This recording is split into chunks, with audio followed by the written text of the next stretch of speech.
My name is Sissy, and this is the top 5 things that piss groomers off. Number 1, brushing your dog.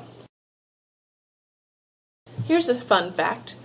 Not brushing your dog can lead to tangles, which can lead to mats, and mats lead to loss of circulation, which can mean that your dog might have to get parts of its body amputated off, such as paws, legs, tails, and it can even strangle the dog.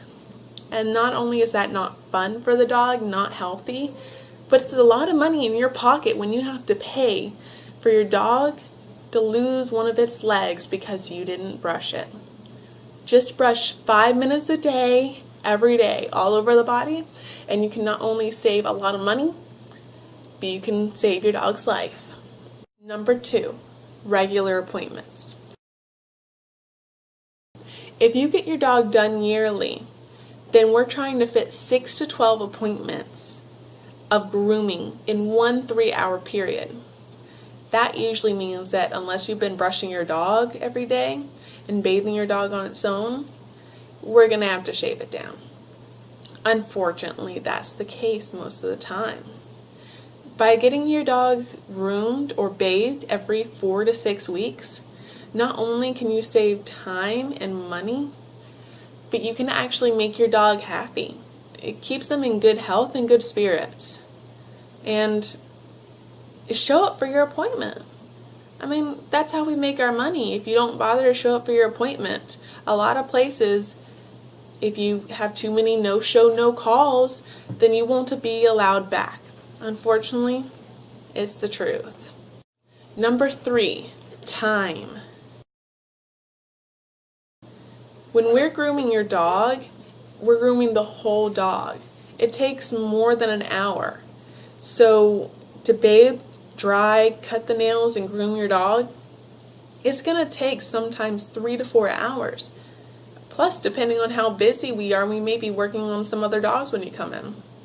If you drop off your dogs early, then you need to be prepared to wait until the time is given to you or you are called. If you drop your dog off at 10 and your appointment is not till noon, and it usually takes 3 hours, then be prepared to leave your dog there until 3 p.m.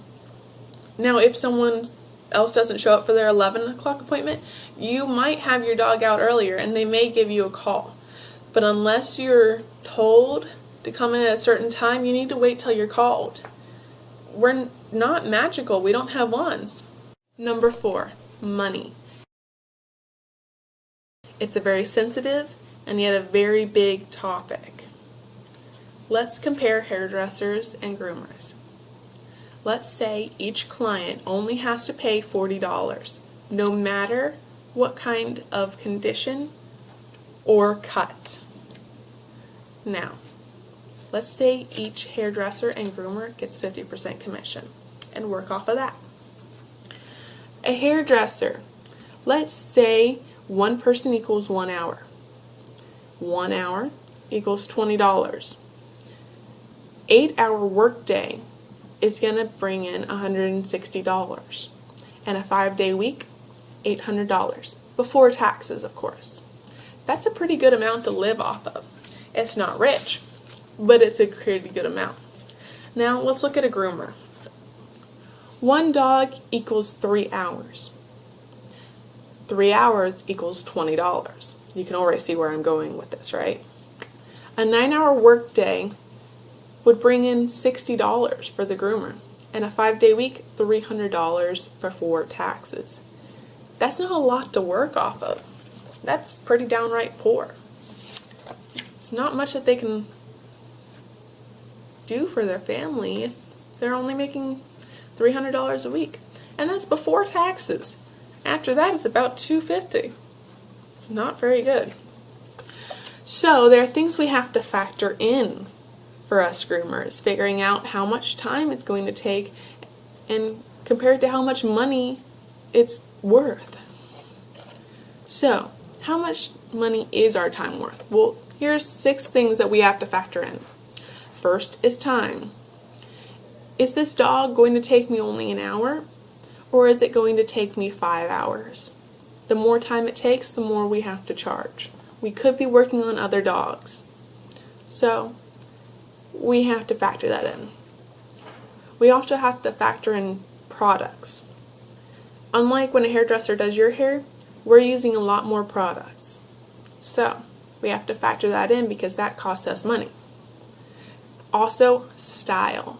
What kind of haircut are we giving your dog? A shave down may not cost as much as a breed cut because it doesn't take as much time to get it right. We also have to factor in age.